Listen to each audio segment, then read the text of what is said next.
What's up, Nerd Crew? Nurdie J here, and today we're going to take a look at G1 from 1984, Autobot Military Strategist and Second Command from the Commemorative reissue line, Prowl. Without further ado, cue the intro!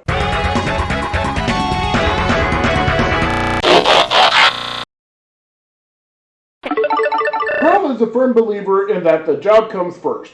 Fraternizing of any kind while on duty in his optics is heresy, and the other Autobots should set better examples for themselves and their comrades like he does. Unlike his brother Bluestreak, Prowl prefers to listen to others than talk, evaluating their sincerity and the way they are saying things. This can also be off-putting to his fellow teammates, for when he does this, he has a skeptical look on his face. A master strategist like the legendary duo Strika and Obsidian, Prowl has the most sophisticated cerebral circuitry of most Cybertronians. Prowl is able to be his own CSI unit when a crime happens, as well as be an adequate one-bot SWAT team because when he is off duty, he practices various police tactics of combat and restraining techniques instead of drowning fresh energon or getting a hot oil bath like the other Autobots.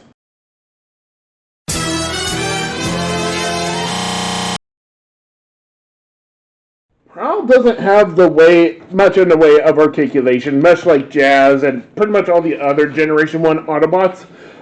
He does roll really nice. Yeah, he does have yellowing, even though I'm not sure if that's paint or if there's a sticker. Because I'm trying to figure out if that is paint, why is only this yellowing due to age, okay? Why is this yellowing, like all this other, like this is just straight up plastic.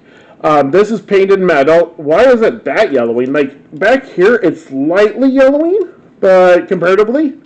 But he does have opening and closing doors. Unlike Jazz, these doors just don't peg in. They just kind of go around these little nub things, and they kind of get stuck and pop off. So, there's that. Here he is with my previous review of Mirage. So, here they are.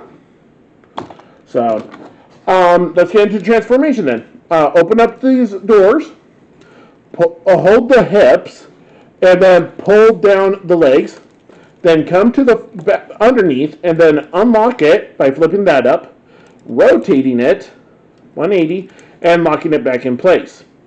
Then come to the feet, and then you kind of got to do this like rotational thing, and then also like you get to a certain point, you kind of just got to like open them up by spreading them apart, and that locks in his feet.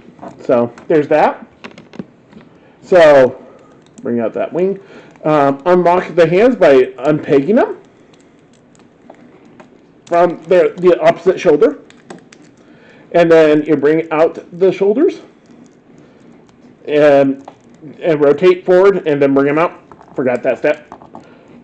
Rotate them out, then forward. Rotate them forward, then out, whatever. And then rotate them down, straighten out the arm, and then rotate the tire to the back. And then do the same on this arm. Rotate what's necessary to make it forward. And then you come to the top, and you flip it forward. And then you come to this back area and bring it down. Leave these doors open, because if you don't, they will pop off, and see, one peg is missing. That's why mine constantly pops off. So, but essentially, just leave the doors open. That is for the aesthetic of this character. And I don't want him to be a munchkin, so. So essentially, he does come with other accessories. I will run him down, but the one that's cartoon accurate is his acid pellet gun.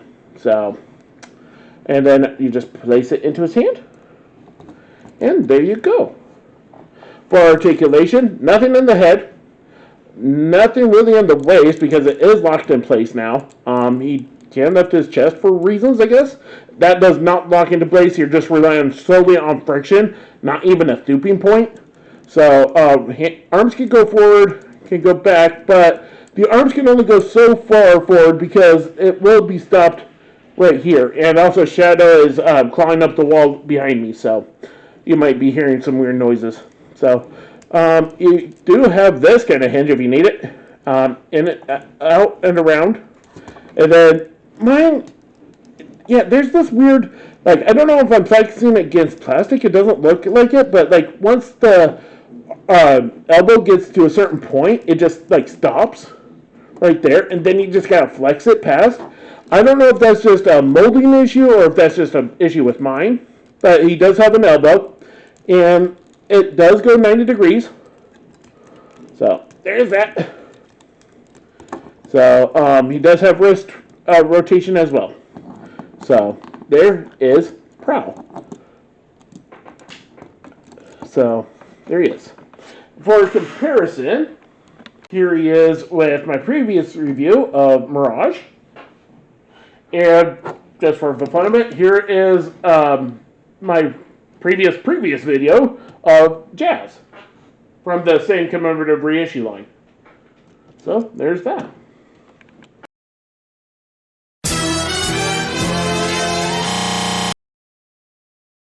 As featured in the cartoon, Prowl is equipped with an acid pellet rifle that can puncture and corrode enemy armor.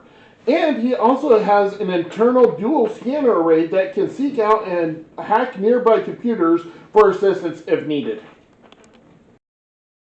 Play exclusively though, Prowl has 2 missile launchers that peg into the holes in the side of his head. On both sides, there's just launchers, and then he comes with, I believe, 3 missiles. But since those are not cartoon accurate, that's why he's not equipped with them. Even though Prowl was in only a handful of episodes in the G1 cartoon, and he was primarily just a background character, Prowl has become one of my favorite Autobots. After getting this reissue, I fell hard for all emergency G1 Transformers, and I still can't put my finger on as to why.